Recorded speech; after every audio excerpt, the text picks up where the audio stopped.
جی بالکل، سوات میں بھی مہنگائی کا جن بے قابو ہو چکا ہے اور عام شہری مہنگائی کی وجہ سے کافی پریشان نظر آ رہا ہے۔ آٹے کی اگر بات کی جائے تو آٹا 2250 روپے عام جو ہے وہ فروخت کیا جا رہا ہے۔ اس طرح اگر فین آٹے کی بات کی جائے تو 2350 روپے فین آٹا فروخت کیا جا رہا ہے۔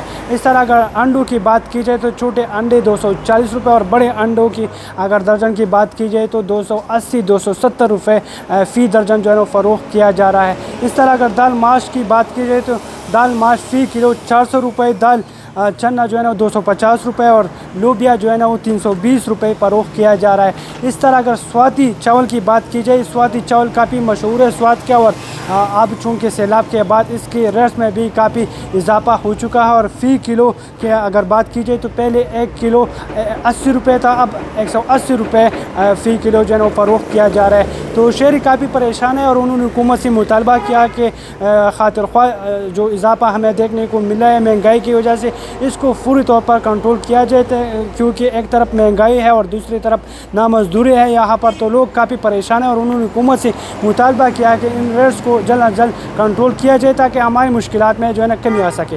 نام تو میرا ہے فضل عظیم۔ مہنگائی تو آج کل بہت ہے، گزارا بہت مشکل ہے، اور آٹا وغیرہ جو ہے نا بہت اس کا قیمت جو ہے نا زیادہ ہو گیا۔ ہم لوگوں کا گزارا آج کل بہت جو ہے نا مشکل سے ہوتا ہے، دکانداروں سے قرض لے کے جا رہے ہیں نا، اور پہلے تو کام بھی تھا اور آج کل جو مہنگائی ہو گیا تو کام بھی نہیں ہے، تو گزارا جو ہے نا بہت مشکل سے ہوتا ہے۔ آج کل مہنگائی بہت زیادہ ہے، آٹا بھی مہنگا ہو رہا ہے، روز بروز بڑھتا جا رہا ہے، چاول بھی مہنگا ہے، پیٹرول بھی مہنگا ہے، گزارا بہت اچھی طریقے سے نہیں ہو رہا ہے نا۔ حکومت سے مطالبہ ہے کہ یہ اس پہ ایکشن لے، ریلیف دے دے عوام کو۔ میرا نام احسان اللہ حنیف ہے، میں یہاں کا منتخب یوتھ ممبر بھی ہوں۔ مہنگائی کا حالات تو اس حد تک پہنچ چکا ہے کہ لوگوں کو بہت زیادہ مشکل ہو چکا ہے، غریب بندوں کا گزارا نہیں ہوتا ہے۔ اگر ہم دیکھیں تو آٹا 1400 سے 2300 تک پہنچ چکا ہے، تو یہ حکومت جو آیا تھا تو یہ عوام کو ریلیف دینے کے وعدے سے آیا تھا، لیکن اس کے کوئی ہم نے اس کا کچھ نہیں دیکھا۔ تو اس حکومت کو چاہیے کہ اس غریب عوام کو ریلیف دے دے، اگر نہیں دے سکتے تو پھر اس کو یہ حکومت چھوڑنا چاہیے۔ اور مہنگائی ہے تو کس طرح گزارا ہو رہا ہے؟ جی میرا نام ناصر خان ہے، اور مہنگائی تو بہت زیادہ ہے میرا بھائی، پورے ملک میں مہنگائی ہے، لیکن ہمارے شہر ہمارے سوات میں پھر بہت زیادہ ہے اور لوگ بہت پریشانی میں ہیں، اور غریب لوگ کیا کریں گے؟ مہنگائی حکومت کو چاہیے کہ لوگوں کے ساتھ تھوڑا تعاون کرے۔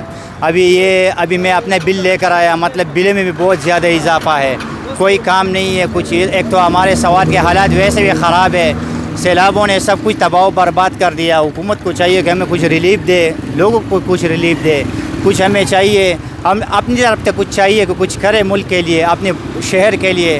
لیکن بات یہ ہے کہ مہنگائی ہمارے اوپر جو مسلط کیے ہوئے لوگ بیٹھے ہوئے، سب کچھ ان لوگوں کے ہاتھ میں ہے۔ ان لوگوں کو چاہیے کہ اپنا کچھ کردار ادا کرے اس مہنگائی کم کرنے میں، اور ہم غریب لوگ کیا کر سکتے ہیں؟ بس زندگی ہے۔